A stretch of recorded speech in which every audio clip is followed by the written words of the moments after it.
नागपूरमध्ये घरगुती gas cylinder मिळत नसल्यामुळे ग्राहकांचा संयम आता ढळत चाललाय। गॅससाठी वेटिंगचा आकडा वाढत चालला आहे आणि त्यामुळे ग्राहक आणि गॅस एजन्सीच्या महिला कर्मचाऱ्यांमध्ये वादावादीचा व्हिडिओ समोर आलाय। संतापलेल्या ग्राहकांनी एजन्सीमधील काउंटर समोरच्या कार्यालयातला टेबल उलटवला। याचा व्हिडिओ सध्या सोशल मीडियावर व्हायरल झालाय। राखाती विषयामधल्या तणावाचा फटका हा सर्वसामान्यांना बसू लागलेला आहे। गॅस मिळत नाही आणि त्यामुळे ग्राहकांचा संताप अनावर झालेला आहे।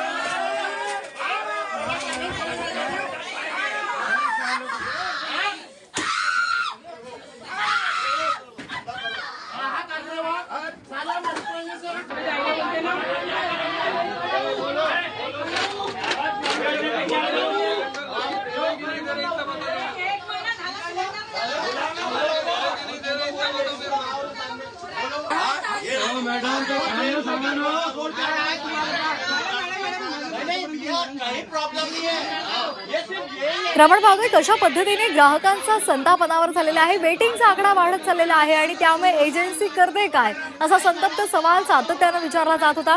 मात्र तरीही काही उत्तर मिळत नसल्यामुळे ग्राहकांचा संताप अनावर झाला आणि त्यांनी अशा पद्धतीने वादावादी सुरू केली आणि यामध्ये दोघांमध्ये सुद्धा जोरदार वाद झाला।